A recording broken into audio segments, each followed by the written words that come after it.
મારું નામ કેમ ચૌહાણ છે, જે ખેડા પોસ્ટલ ડિવિઝનમાં હું સિનિયર સુપ્રિન્ટેન્ડન્ટ તરીકે અત્યારે ફરજ બજાવું છું. આજે આદેશ પ્રમાણે આજથી દેશભરની પોસ્ટ ઓફિસો IT 2.0 અપગ્રેડ થશે અને જેના કારણે ખેડા ડિવિઝનની 376 પોસ્ટ ઓફિસો અપગ્રેડ થઈ ચૂકી છે.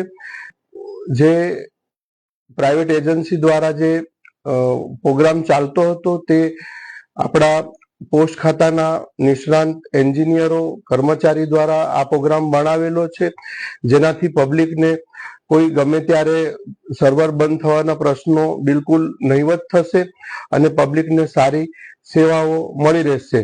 નમસ્કાર, મારું નામ વિક્રમ ડાભી છે.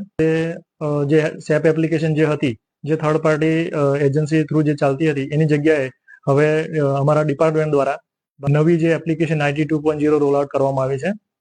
એના થકી જે પહેલા જે સેપ એપ્લિકેશન જે હતી, બરાબર, મેકેમેજ એપ્લિકેશન હતી, સેપ એપ્લિકેશન હતી, એના થ્રુ જે સર્વિસ આપવામાં આવતી હતી, એની જગ્યાએ હવે પછી જે સેપ IT 2.0 એપ્લિકેશનનું જે રોલ આઉટ કરવામાં આવ્યું છે, એના થકી કસ્ટમરને જે પહેલા સર્વર બંધ થઈ જવાના કારણે જે રાહ જોવી પડતી હતી, ઠપ થઈ જતું હતું, એની જગ્યાએ હવે જે IT 2.0 એપ્લિકેશન છે, એના થકી બહુ સરળ અને ઝડપી કામકાજ થશે.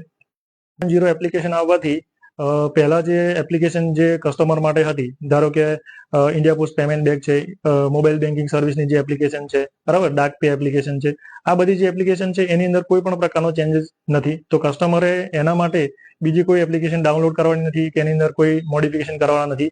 સર્વિસ જે છે એઝ ઇટ ઇઝ છે, ફક્ત જે અમારે જે સર્વિસ પ્રોવાઈડ કરવાનું જે પ્લેટફોર્મ હતું એ જ માત્ર ચેન્જ કરવામાં આવ્યું છે. આભાર.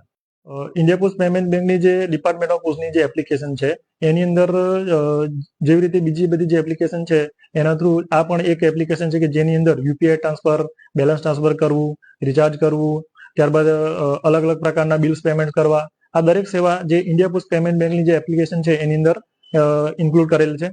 ત્યારબાદ બીજી જે મોબાઈલ બેન્કિંગની જે એપ્લિકેશન છે એની અંદર POSBના જે સેવિંગ બેંકના જે કસ્ટમર છે એમના માટે ત્યાં એકાઉન્ટ ઓપન કરવું, એકાઉન્ટ ક્લોઝ કરવું, અથવા તો બીજા કોઈ ખાતાની અંદર રકમ ટ્રાન્સફર કરવી, આ બધી સુવિધાઓ એ બંને એપ્લિકેશનમાં અવેલેબલ છે.